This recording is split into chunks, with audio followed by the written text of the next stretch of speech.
Duolingo versus TOEFL ITP. Hai, Hai, boleh kenalan dengan siapa nih? perkenalkan nama saya Hadi, temannya Mbak Joha. Ye. We are bestie. Oke. Oke, dari mana nih Kak Hadi? Dari Momer. Oke, universitasnya di mana? Universitas asal atau tujuannya nih? Oh, kalau tujuan di mana? Tujuannya UGM, asal universitas dulu S1, Sanata Dharma. Oke, kemarin saya punya banyak pertanyaan nih. Katanya gimana sih cara tes Duolingo itu Kak? Gimana caranya? Untuk model tesnya Duolingo sendiri itu mungkin dibandingkan dengan TOEFL ITP lebih mudah dipahami itu ya Duolingonya sendiri. Karena untuk model-model soalnya tuh ada yang model kayak mengisi teks yang kosong, kemudian menandai ide-ide pokok paragraf, speaking, berbicara ulang apa teksnya nanti akan ditampilkan dan kita membaca ulang teks itu, kemudian mendeskripsikan gambar secara singkat, misalkan I see pantai. Nah, di situ deskripsikan gambar pantai tersebut dalam bahasa Inggris.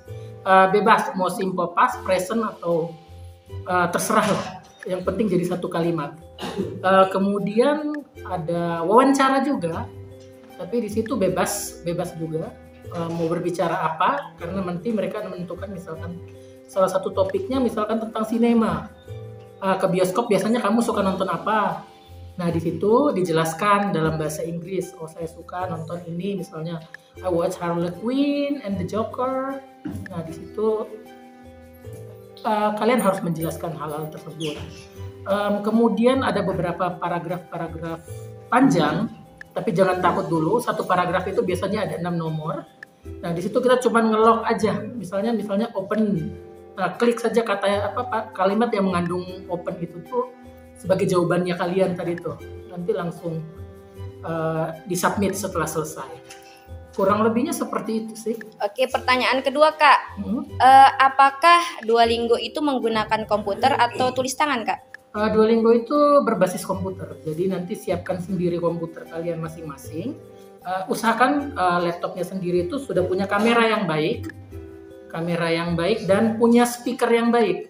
Karena ketika kita melakukan tes Duolingo, kita tidak diperkenankan menggunakan headset. Jadi usahakan speaker laptop kalian itu dalam kondisi yang bagus. Oke, pertanyaan yang ketiga Kak, berapa sih biayanya untuk tes Duolingo?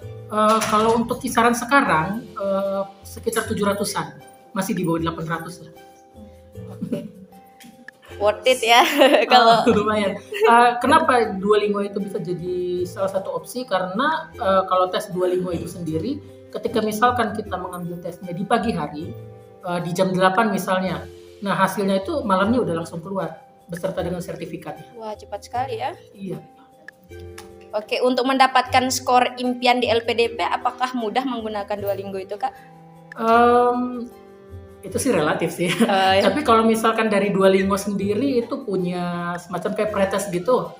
Nah, di situ tuh kita bisa ngambil pretestnya itu tuh berulang-ulang. Oke. Nah, waktu itu juga karena saya waktu itu ngambil pretestnya sampai dengan 20 kali ketika saya yakin skornya saya sudah mendekati range yang saya targetkan, baru saya mengambil Duolingo itu. Dan mujur-mujurnya soal-soal yang saya tes dalam pretest 20 kali itu ada beberapa yang muncul juga. Wow. Di soal tes ujiannya. Mirip-mirip juga ada. Terima kasih Kak. Ya, sama-sama. Bye-bye.